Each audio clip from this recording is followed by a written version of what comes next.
It will come. Okay.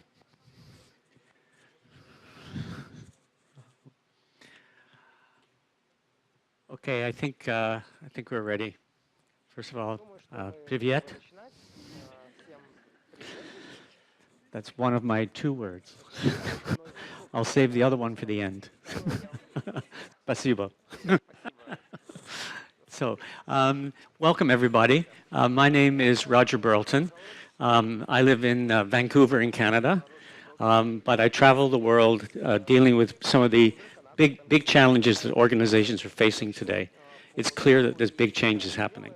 And the question is, how can we help our organizations tackle those big changes? So one of the things that myself and a couple of other people did recently, about a year ago, was come up with something called Business Agility Manifesto, which is a document to describe how organizations can become more flexible, more adaptive, more resilient to change as things happen to them and around the world. I can assure you this is a global problem. Everywhere I go, I see the same types of problems. This week actually, I was in Warsaw in Poland. I was also in two places in London the week before, London and Northern England. After this, I'm going to China. After that, I'm going to Australia. And it's all on the same issue. How can we become more flexible as an organization? I think it's a critical issue. My second talk this afternoon will talk about business architecture, which is one of the things that's necessary to be agile, to be flexible as a business. So that's really what I'm going to talk about. So I think the first thing to recognize is that a lot of people think they can resist this, but I think it's impossible. Just as we could not resist the Industrial Revolution, which happened whether we wanted it to happen or not, the knowledge revolution is going to happen as well. And we're already partially into it. It's a little bit unpredictable how far it will go, but it will go there with you or without you. So you can choose to go with it or you can choose to fight it, but good luck if you try to fight it. So it's going to be inevitable. It's going to happen. A lot of changes are happening today to deal with that. So the other thing that we need to see is what are the issues we're facing? I think we're all facing this everywhere. Number one, change is happening faster. It's not just happening, but it's happening more, and it's happening more quickly. It makes it very, very difficult for everybody. So I think as business analysts, it's essential that you're part of the change to help the change happen. I think that's our job, is to help that change happen better. Digitalization is happening. Things are going digital. That doesn't mean we throw everything away, but digital approaches are also happening because the technologies are allowing us to think about the business in a different way. It's not just the technology, there's other ideas as well. But we have challenges. We have to get to market more quickly. We can no longer take 3 or 4 years to introduce a new change.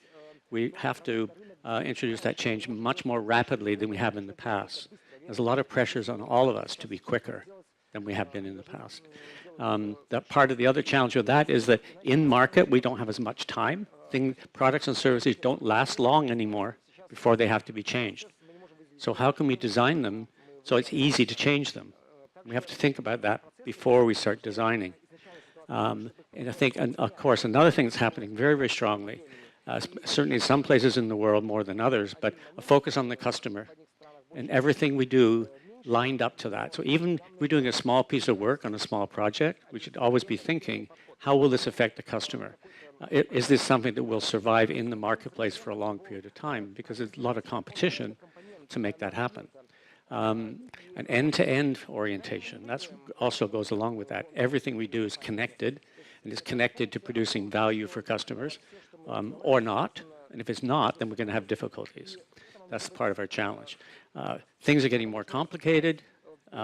We have part of the challenge with all of this is we also have a lot of legacy, a lot of old systems sitting around, and a lot of people I work with in the past and recently as well, they're afraid to even touch the old systems because nobody knows what's in them. Is that a true statement? Okay. And the question is, are you afraid to change something because you may not know what's going to happen when you change it? And all the things that are not supposed to happen, happen. and you did not anticipate that. You could say, that's really good because it gives me job security. I'll have a job forever. Because you'll keep changing things and making things worse as well as better at the same time. So also these projects are getting very, very complicated. There's a risk in the project itself. We've seen a lot of organizations go on to very large programs of change, 2 years, 3 years, and they get to the end of 2.5 years out of 3 years, and they discover it's not going to work. So what do? Throw it away and start again. And the question is, what's the worst thing about that? Well, the worst thing about that is that you lost 2.5 years. It's not the money, even though the money is important. It's what you cannot do that you were wanted to do because you didn't make it work, because the projects are very, very complicated. So we all need good analysis in order to do that. We can't just jump in and start changing technologies and organization charts and policies and rules and roles and responsibilities without really knowing what we have so we can figure out what the impact of change is. So we have these challenges out there. That diagram on the right-hand side just says that there's social changes happening. Things like young people into the marketplace are changing how the marketplace works.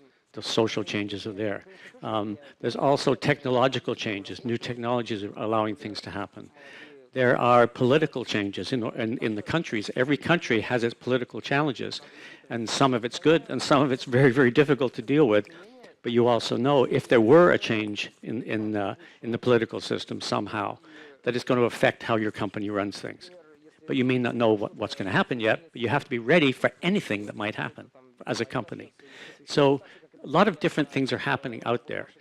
And there's, as I said, they're social, they're technological, they could be environmental, they could be economic. Simple things like, what is the value of the ruble versus the US dollar? That makes a difference to a lot of organizations who are exporting their products and services or importing things into their company.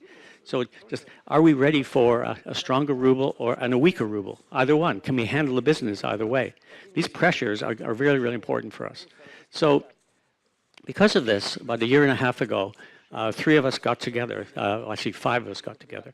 But mostly it was John Zachman. Does anybody here heard of John Zachman? A few of you have. If you get a chance to see him or hear him, do it. He's a remarkable speaker. But he's 84 years old, so do it soon. Okay. So he is really regarded as being the father of enterprise architecture. He really came up with the concepts a long time ago. Very smart person. And Ron Ross, Ron is known as the father of business rules. So the 3 of us got together with our business partners, Gladys Lam, my business partner, Sasha Aganova, who is basically a Latvian Russian, and who taught me my only 2 words, by the way. And so we all got together to start figuring out what the challenge was. And part of the reason we did it is that we were very afraid of what a lot of organizations are doing today, thinking that agile software development is the answer to everything. And agile software development certainly is good, but there's a lot of things which are dangerous unless we think about the business aspect of it as well at the same time. We need to do all of that together, I think. So what we're saying is there's lots of software, there's lots of code, there's lots of things out there today. As it says, we have billions of lines of code. Would a few more lines of code help you? Maybe not. We need to think about what we have. The question is, flexible? I don't think. I'm answering the questions for you right on the slide, but is it flexible? No. Is it integrated, all works together? Probably not. Can you reuse it here and here and here and here? Probably not. Does it connect to the business strategy? So somebody changes the business strategy, but we don't change the code or the software, so can it support it? We're not connected with traceable requirements and traceable solutions. Secure? No. Do people like what they've got? No. There's a lot of no's on this page. So we are going to have to tackle with some of these issues. And as John Zachman said, if you really want an agile business, a business that can change very quickly in response to what's happening, But you have to be able to understand that business agility is the ability to modify dynamically, means on the go, as you're going, not to stop and wait for 2 years. The concepts and structures of the business, how the business works, the information it uses, all the ways it basically has to deal with marketplace challenges, for maintaining relevance in the context of a dynamically changing, complex, uncertain operational environment. In other words, the world we're in is really complicated. We have to be able to respond to that. Even though we don't know what's going to happen, we have to build everything in such a way that when the change happens, we can make that change happen in the business capabilities very, very quickly. So that's our challenge. That's why we basically decided to do this.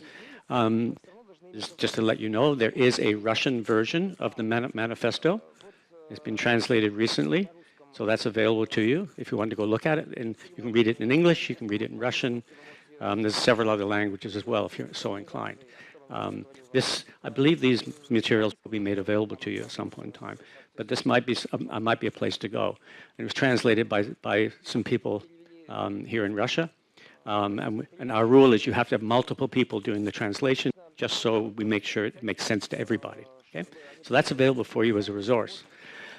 So one of the things we're looking at is we believe very strongly in the idea of a concept diagram. And for the people who are going to stay with me for the session after all of this, you will get a chance to try to do one. We're going to do a few little exercises in there. Concept diagram says, what are all the types of information we have to be aware of? So we built a diagram for ourselves. So we have a diagram that says we have to deal with perpetual change. Perpetual meaning it's never going to stop happening. And matter of fact, I personally have stopped talking about transformation. Why? Because what happens in 2 years when you've done that transformation? What is the next thing you have to do? Really easy. Another transformation. What happens when that's over? Another one. So the point being is this requirement for agility is not just a one-time issue, not a fast change. It's constantly making fast change happen forever. For a long, long time. The world is not going to sit still and wait for us anymore. So perpetual change is an important issue. The right business strategy is an important issue. The right business capability to be able to accommodate that change is an important issue. All of it then comes back to the problem of value. Are we creating value for the people who receive the results of the work that we do? The products, the services for our customers in most cases. So in order to do that, we really need to understand something called the value chain. And so a value chain is all of the work we do for a particular marketplace, a particular set of customers. It's the big, big bucket of work. That's what we're looking for. Now within that, we have a number of subcomponents, which I'll talk about. But we need a model of that value chain. We need to make sure there's integrity. In other words, all the pieces fit with each other, as opposed to what happens so many times to you people. I'm really sorry for this, but you get individual projects to work on, which are only part of the problem. And sometimes you can do a perfect job of that small project and make it worse for everybody else in the business because you've optimized for you, which might make it worse for somebody else. We had a situation recently with a large bank in Canada where we basically found that the front end of this mortgage process was not going very well, but we had the front end, we had the risk management, should we take the deal, and we had the back end for operations. We found a way to put more workers on the front end, about 50 more people on the front end, but it was going to save 300 people on the back end. But the manager responsible for that area, the front end, said, no, we're not going to do it. So we said, why? And that person said, well, it's going to be more work for my people. So in other words, that person didn't want to do it, even though it was best for the company end to end and better for the customers along the way because they were concerned about their piece was going to be more difficult. But overall, it would be more simple. If we don't see the end to end, we'll make decisions about a small piece which is not optimized the total piece, the total bucket. So that's one of the things we're going to look for. So in order to do that, we have to have the knowledge. I think that's one of the most critical boxes on there. It says business knowledge. So the question is, if you go to make a change in what you've got in your project, can you predict what other things are affected when you make that change happen? Do you know the impact of change? If I change one business rule over here, how many systems use that business rule today? And where are those rules? So I can make a change here, but not make it somewhere else because I didn't know it was also somewhere else. So quite often, I mean, this is our life, right? I mean, we go into to make these great improvements, but there might be an improvement for your internal client, but they're not an improvement for the customer of the organization. And we don't see it. It's because problems come down from the top in pieces. They don't come down as a whole issue. This is why having the right knowledge base is going to be important for us. So let's talk about some of those pieces. By the way, I'm going to try to talk about this. We could talk about this for days if you had enough time, but we don't have enough time. So I'm going to just try to hit some of the major points right now. So one of the questions this slide actually shows is you have to ask the question, where are you on this slide? Are you leading or are you following? And there's no right answer where you should be. But if you're following, you better not fall behind because somebody else is going to take that leadership position. Where do you want to play in that overall scheme of things? So let's talk about that a little bit. Now, again, I'm not going to read all the words on all the slides. They'll be available to you. And these are in the manifesto document itself. So what it's saying here is that if you really want to be dealing with the issues that your management is facing, and that is we have to make change happen earlier. We have to create value. We have to do this in a very low-risk way so we don't make changes happen that are going to be not compliant with regulatory bodies and so on.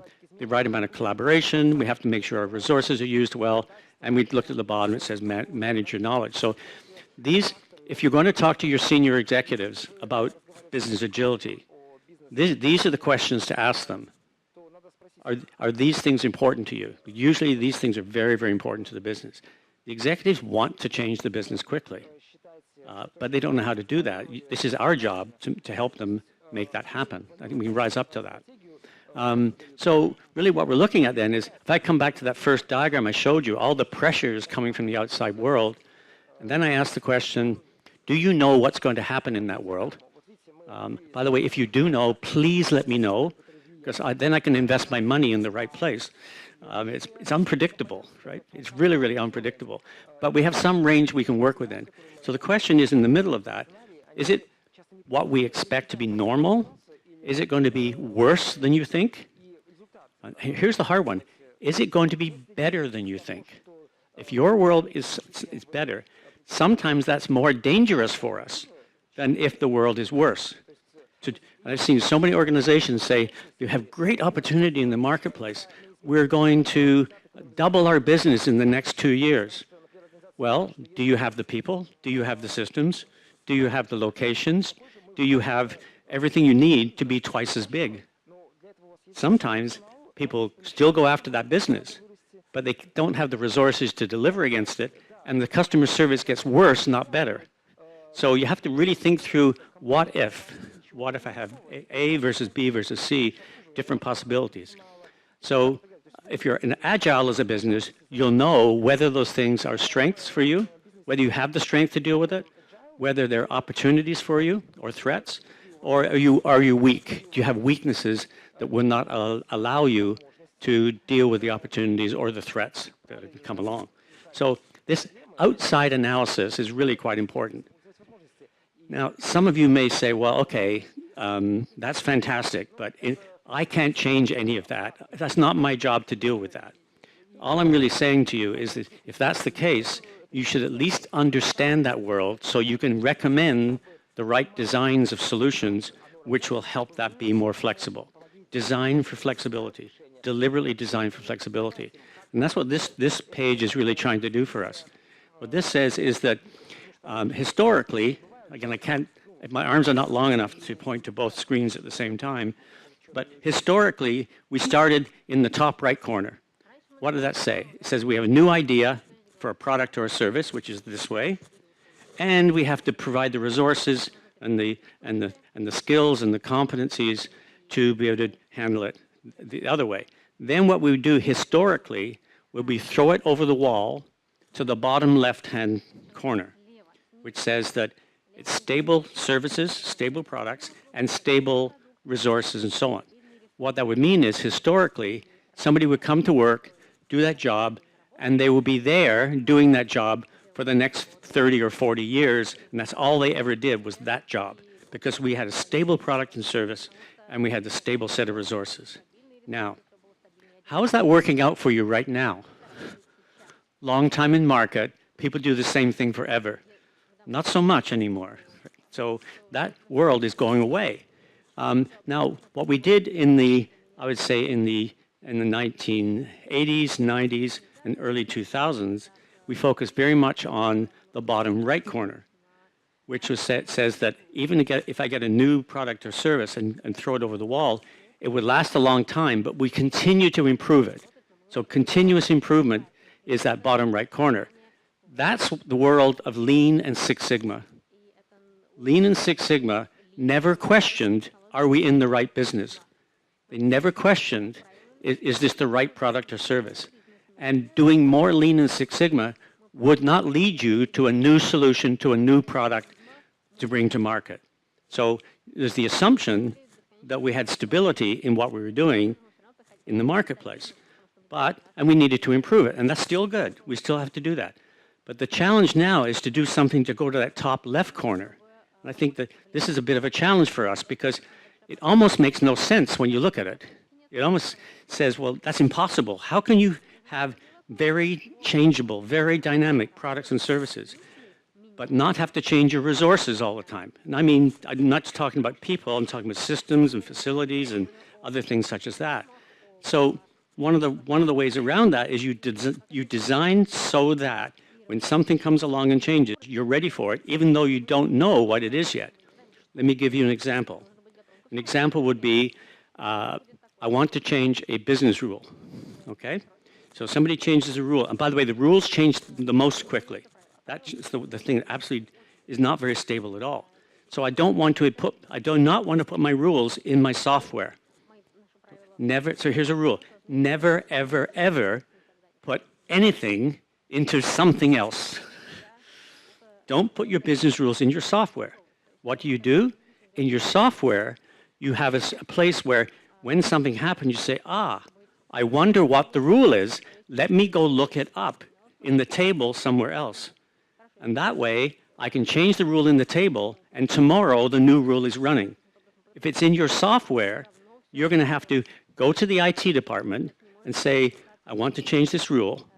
The IT department say, okay, let me do some analysis, and you go and find all the places where they think that rule is, if they can find it in the code. And then they're going to have to change it, test it, and release it. Oh, by the way, that release will be next year because we only update once a year, and we just missed that window. Am I being realistic here? This is what happens. But if I put the rule in a table or in a rules engine, the software that executes can look it up now, and you'll always have the current rule. That's an example of building for agility. You deliberately design because you know it's going to change. You design so you can be flexible and you don't have to change it at design time, you change it at runtime. So that's an example of not putting things inside each other, associating them together so you know where they are, and being able to make the modifications. So that's where we want to be. We want to be able to change really, really quickly. By the way, if you have to take one slide out of this whole presentation into your senior management, this is the one. They'll tell you they want the top left corner. And you say, well, we do too, so let's design differently. Let's not put things all in together. When you go ask people what the requirements are, they're going to give you a lot of rules. Find the rules, put them to one side, and say, I wonder what else also uses this same rule, so that way I can keep track of what's going on. So that's going to be a challenge. I mean, it sounds, by the way, that sounds easy. It's not so easy. But as analysts, we have to analyze, not just take requirement that somebody says what they want. We have to think about the implication of that on everything else that we're doing. That's where we're going, okay? So now, what this is really saying then is that we have these value chains which are getting bigger. We're also seeing, on the far right of this slide, we're also seeing situations where when we do our work, we have to appreciate that our company or the organization we work for might be part of something bigger. We're seeing this happen a lot now, where you have to have many organizations working together to create value. I'll give you an example. We did a project to improve transportation, buses, in British Columbia, where I live. And so what we looked at, we said, well, let's go to the transit company who actually hired us to do this. We looked at the transit company. We said, but we can improve your part, but all the local cities produce their own schedules and their own routes, routing where the bus goes and so on. And they do that for themselves. But we have to meet those routes. We also have we had something like 46 bus companies who just basically drove the bus, but they only went where they were told to go. So what we had to do is say, if we want more people to take the bus and fewer people to drive their car, then we have to look at all three of those working together. And we did a project which brought all three of those organizations together for one solution, which went across all those organizations. We're seeing this happen more and more. So the problem's getting wider, the problem's getting bigger. If you're working on part of it, you have to know where you fit. And you have to make decisions which allow you to fit better. So along with this is we have to continue to create value. We have to continue to be doing the right things that are attractive to people. So in the middle of all of this is your organization. And again, if you look to the right, you'll see diagrams of different kinds of stakeholders. Yes, we have customers, we have regulatory bodies, we have suppliers, we have people who own the organization, and we have the people who work in the organization. All very, very important people that we have to have working together. But we start with looking at the middle and saying, what is our relationship with all of these parties? And it's more, customer is important, but it's more than the customer. I can do wonderful things for customer if I ignore the regulatory body. For a short period of time, I get away with that, but not forever. I can do wonderful things if I'm not giving I don't have to worry about a return on investment to the owners who have invested in this. But again, not for long, they're not going to like that. I can do great things for the customer and ignore our staff. But if your staff hate their jobs, they're not going to stay long either, because these days, smart people are very much in demand. They can go somewhere else, right? So the point being is we have to balance all these along with the customer in order to be effective. So that's going to be a challenge for us, more than just a customer relationship. So what this really says is there has to be relevant stakeholders. There have to be people where we're looking at what do we exchange with them, what value do they get out of what we're doing, and what is the experience. A lot of people now are talking about customer experience.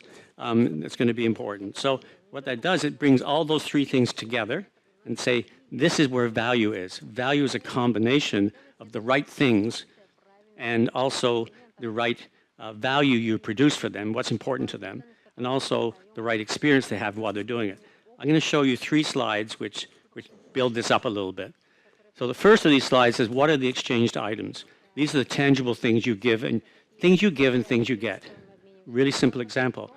When you go to fly somewhere, you go to the airport and go to your airline, and what do you give them other than yourself?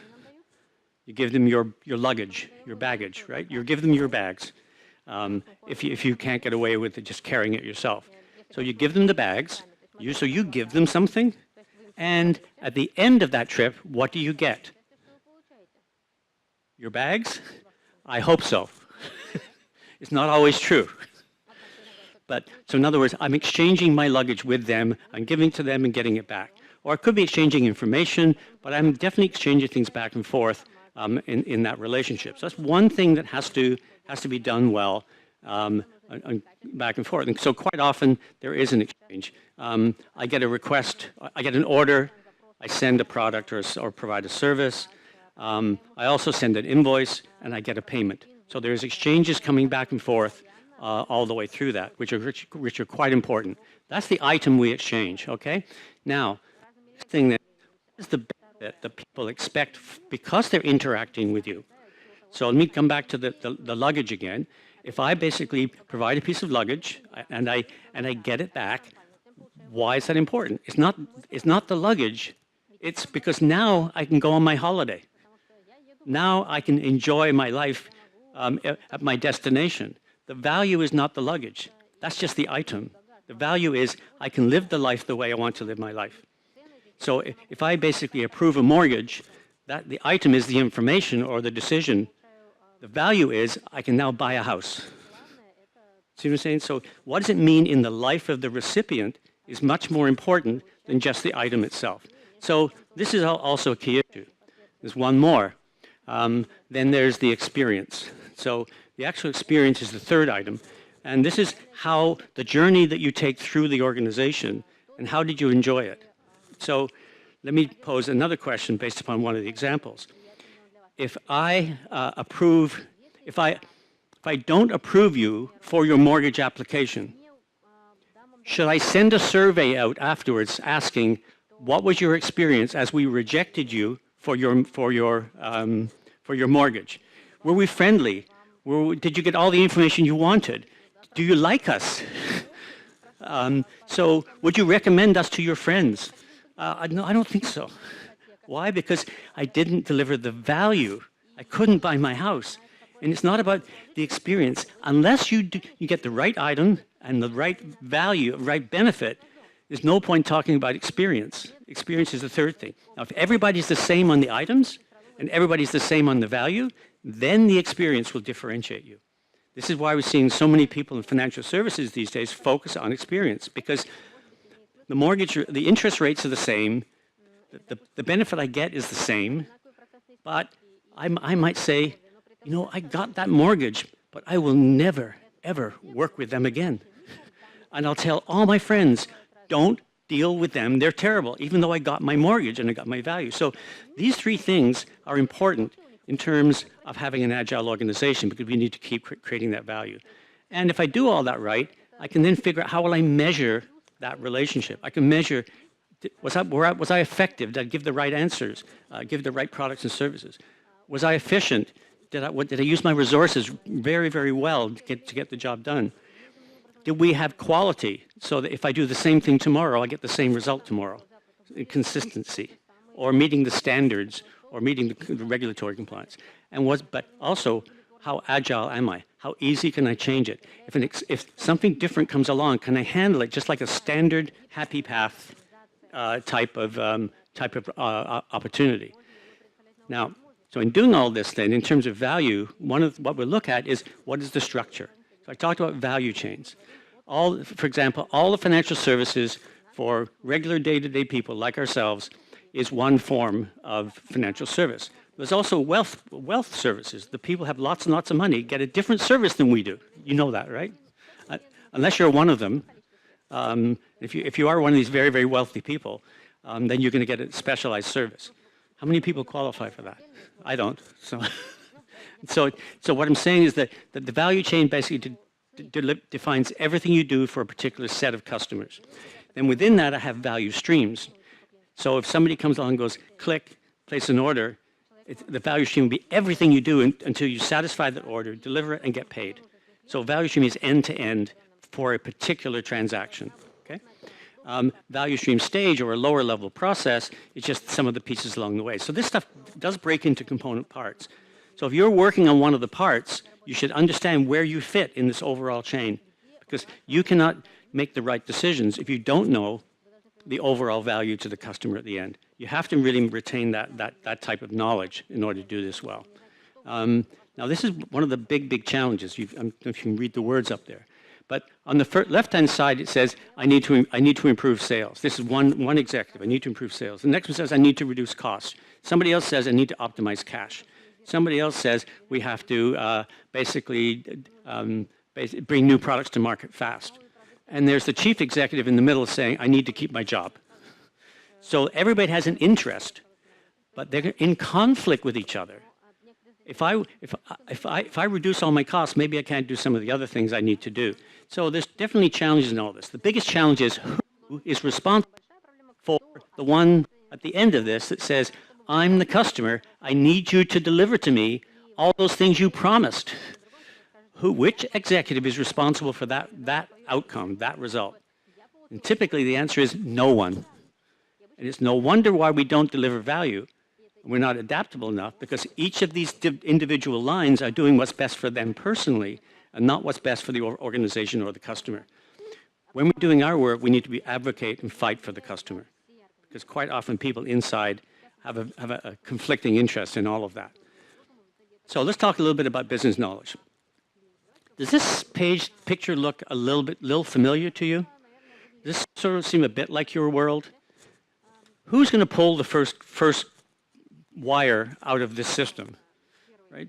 Want it to be you? What's going to happen if you do it? You don't know, do you? And so where everything fits together, how it plugs together, is really quite important. So we need to know, if I pull this cable, what's going to happen? What else is going to be affected? And who else is going to be using the same cable compared to the people I'm dealing with right now? So you have to get some knowledge figured out with regard to all this. And so one of the things we'll do is we'll actually develop a concept model, which is the model of the things we have to manage. So in this case, I have to manage regulators, I have to manage the consumer, I have to manage orders, I have to manage transactions. These are all the things I have to manage. The interesting thing about these are just logical things with definitions. The interesting thing about this is the beginning of your high-level data model. And it's also the beginning of building capabilities and looking at processes. And you have to define all the terminology. This afternoon we'll do one of these, okay? But understanding what the things are you're dealing with is important to knowledge because it all wraps around those things. So, again, I'm not reading all the words here, but one of the key things here is I'd like to know that if I dealt with orders, if I touched an order, who are all the people affected by that particular change? I want that order, a definition of order, to be something where if I make a change to it, I can easily say what the impact will be. So having the definition of the things in the first place is important, because how many times have you been in a situation where you use a word and somebody in the organization has a different understanding of what you're saying? Or different people across the organization use the same word, or they use different words for the same thing. And so as analysts, we have to sort that out. We have to define what the words mean and get a common understanding. Otherwise, it's very, very hard to go forward. Another thing that happens here is, in this case, it's just an example. I said before, keep things separate. If my processes are one set, my capabilities, all the technical human capabilities, are another. If I change a process, what are the capabilities that need to be updated? And if I change a capability, what are all the processes that are affected by that? This knowledge is really important. Keep the buckets of knowledge separate, but know what's connected to which. And that way I can change the connections separately from the actual things which are in that bucket. And unless you change your business dramatically, the concept model stays pretty much the same. I can build a set of capabilities which are not moving all the time. This is what we're trying to do with business agility. So to sort of wrap this up, this is one of my favorite quotes. This is from Erich Fromm. He said this in about 1935. No, I was not there to hear it, okay? I'm not quite that old. He said that true freedom is not the absence of structure. That's letting employees go off and do whatever they want. But it's rather a very clear structure that lets people work within established boundaries in an autonomous and creative way. If we were doing agile software development this way, I'd be a very happy person. Quite often, people are just off doing whatever they feel like doing, hoping it's going to work. But I really think if you have a good structured architecture, you can pull pieces out and then go agile within the piece, because I know what data is affected, I know what processes are involved, I know what rules I have to deal with, and I'll know what the goals and objectives are for the customer. Give the agile teams a framework. It's not just a free exploration of everything. You need some structure in order to have the right behavior all the way through. And in last summary here, and we'll deal with some questions. It says here, the knowledge age will demand value, and it's going to challenge loyalty. Customers will not be loyal anymore. They're going to go somewhere else if they're not getting the result. They quickly flip that app. If you're on an app and it's taking too long, you're going to flip to another one. And we've seen this happen in North America, at least. It's an organization called Best Buy. Best Buy sells electronics.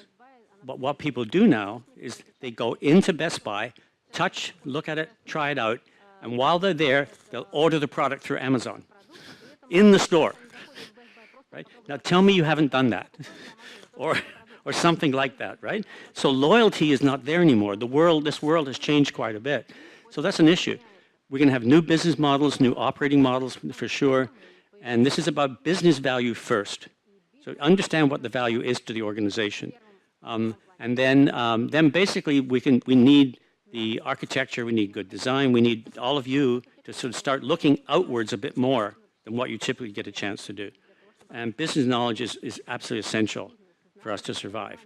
So last click here, sorry, the last click here is that business agility needs business architecture. If you'd like to join me in the next workshop, we'll drill more into how some of that stuff happens.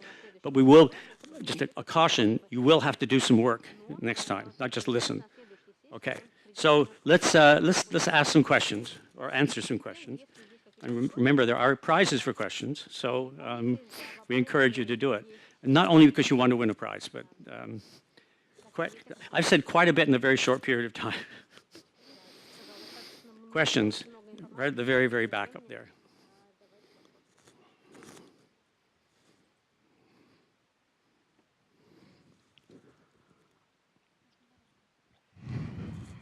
Thank you for your presentation. I would like to ask you, do you think that the base of any process is a business process, and any transformation is a result of transformation in business? Yes. Was it a question or a statement? No, it was a question. Absolutely. I think there are a lot of things that have to change. Your information models may have to change. Your capability models may have to change. Your organizational structure may have to change. A lot of things could change. But we always build it around the process first, because the process can be measured. The process delivers results. And then I can say, what else do I need to make the process deliver the value? So if we're going from value, then we have to come back to process. How about the transformation in IT sphere? For example, right. IT sphere get new tools. New tools, right. Yeah, and try to implement it too, without right. transforming business process. Well, I think what we're seeing today, and it's very clear, that there are a lot of processes we have today that could be different because we have new technology. But what I don't want to do is say, let's take the technology and implement it and hope the process improves. Because you could actually change the process design because we have things like the ability to have omni-channel, where multiple channels can all feed the same process. We have things such as web applications we can do on our mobile devices. That can change how the process works. But I would always say, if I understand the possibilities, then I can look at the processes. But I use the processes to organize the design with the new technology. We have to work together. It has to be synchronized, in my opinion. And if we're doing things like service-oriented architecture or microservices, those things all will continue to change the process. But we still need to design the process. So a digital process is still a process, in my opinion. Okay? Thank you. Other questions? Oh, we have, over here? Hello? Yeah, hi, Roger. Oh, yeah, I'm here. I'm sorry. I heard a voice. I didn't know where it was coming from. Thank you so much for your presentation. It's really interesting and valuable, and actually, yeah, we have the same problems and thinking about that. So my question is, you said at the end that agile teams need a kind of framework yes. to understand and to proceed with this business agility. So do you have a kind of framework? Do you have some tools to support it, or is it just still you working on that? Do you have 3 days? Yes. I may arrange it if you will tell me. Because I'm going to talk a little bit about it this afternoon, and it's about how do you design these various components so they can be assembled rather than rewritten every single time. Yes, we do have that framework. If you're interested in some of that, you can actually go to our website and download. There's 10 articles which take you through the framework one step at a time. That's processrenewal.com. It's just they're free downloads. You can just take them off of that place there. Thank you so much. I will. All right. Thank you. Thanks. Other questions? Yes, ma'am. Oh, okay. Sorry. Then we'll come back to you. we do one more after this? Okay. See how fast you are, okay? So I have a question. You have said that, well, all the IT companies more or less need to adapt, need to evolve all the time, evolve their processes, products, and so on. But what if the only customer is government or some government structures? Government structures are not very flexible, as you understand, especially in our country. And if I understand, a company can just work in a stable way and eventually just degrade over time. Because a customer does not, well, it's not like he doesn't want change, but he's okay with the things right now. If the customer is, so I don't need this back, but if the customer is happy, that's one thing. But in many cases, a lot of the government processes, which go across multiple government agencies in many cases, are awful for the citizen who has to deal with it. And if you come back to the question of value, what is the value? Can we do better?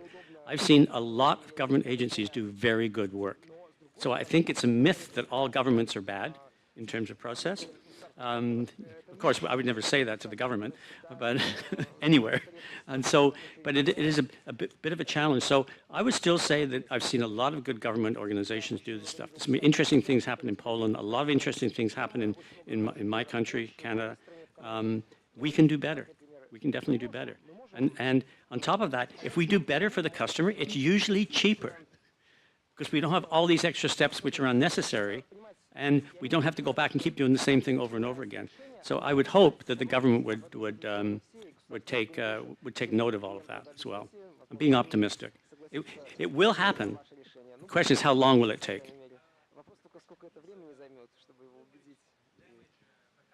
Will it damage the company? The question is, will it damage the company a lot when it happens?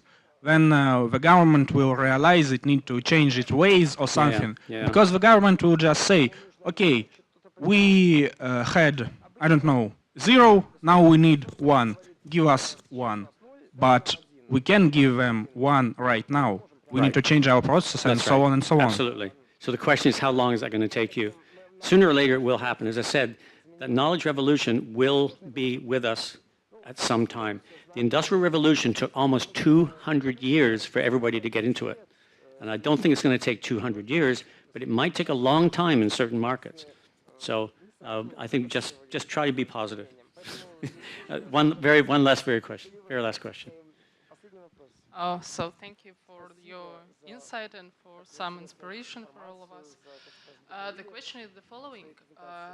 Maybe you could give some examples of how this responsibility for the whole result for the customer shall be translated in the KPIs and goals for the specific people in the IT department, for the CIOs, for the IT managers and for the analysts. Yeah. So, I mean, first of all, I think the KPIs, you have to start with the KPIs for the outside world. And then basically come back and say, for all the people contributing to that process, what piece of that process will help the value that's created there? So we create value to create value to create value.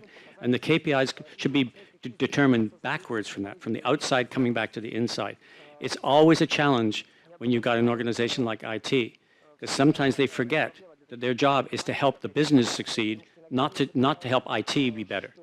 And so, so I think we have to sort of ask the business. The good thing to do is ask the business, what do you expect from IT? How would you like to measure IT? Are you going to measure time to market? Are you going to measure errors? I mean, I have one organization where the person running the help desk says, last month we had our best month. We had 600 calls. It was the most we've ever had. I didn't know whether to laugh or cry because that person was measuring the help desk based upon the efficiency of the help desk and not based upon the fact that previous project, which caused all these calls, failed, and now I've got this big problem in IT. They were not at all connected to the business. So we have to sort of get that connectivity of process first, then to the KPIs. Okay, thank you. All right, thank you very much. All right, thank you.